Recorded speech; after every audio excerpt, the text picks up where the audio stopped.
Dans la période de l'Ancien Testament, Israël avait le privilège de s'approcher du souverain sacrificateur à tout moment, pour le consulter et recevoir la connaissance de la volonté de Dieu, pour n'importe quel besoin.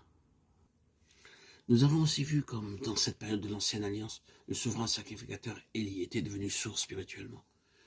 C'est pourquoi à ce moment-là, le peuple ne savait plus où aller pour trouver la volonté de Dieu. Mais maintenant, nous avons le Seigneur Jésus-Christ qui, lui, ne connaît jamais de défaillance.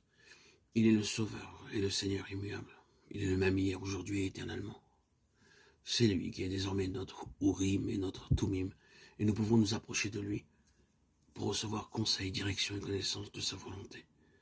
C'est en faisant sa volonté que nous entrons dans la pleine jouissance de ce que Dieu a préparé pour nous, car dans le Seigneur Jésus-Christ, nous sont données toutes sortes de bénédictions spirituelles dans les lieux célestes. Béni soit Dieu le Père de notre Seigneur Jésus-Christ, qui nous a bénis de toutes sortes de bénédictions spirituelles dans les lieux célestes en Christ. Éphésiens 1:3. Notez bien le passé composé, il nous a bénis, non pas parce que nous le méritons, mais parce que c'est sa volonté, afin d'accomplir sa volonté à notre égard.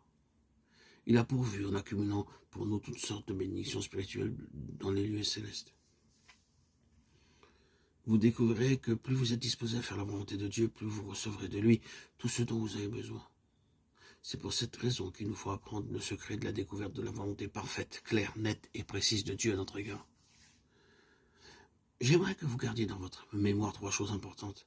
Si vous désirez être plein d'une assurance claire, précise et positive à propos de la volonté de Dieu pour votre vie, premièrement, la septuple importance qu'il y a à trouver la volonté de Dieu. Il est extrêmement important que nous apprenions ce secret-là, sinon nous aurons à souffrir des pertes et des dommages. C'est très urgent, très nécessaire et très important de connaître sa volonté. Deuxièmement, il y a cette condition qui doit être remplie pour que nous puissions trouver la volonté de Dieu. Et troisièmement, il y a cette signe évident qui prouve avec certitude que nous avons la connaissance de la volonté de Dieu. La vie tout entière du Seigneur Jésus-Christ fut vécue sur la base de la volonté révélée du Père. Jésus leur dit, « Ma nourriture de faire la volonté de celui qui m'a envoyé et d'accomplir son œuvre. » Jean 4:34. Je ne puis rien faire de moi-même selon que j'entends. Je juge et mon jugement est juste, parce que je ne cherche pas ma volonté, mais la volonté de celui qui m'a envoyé. Jean 5:30.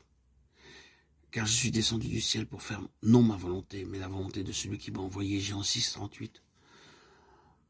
Tout ce que faisait le Seigneur Jésus-Christ était accompli dans l'exercice de la volonté de Dieu. Tous ses mouvements, ses plans et ses activités étaient contrôlés par la connaissance de la volonté de Dieu.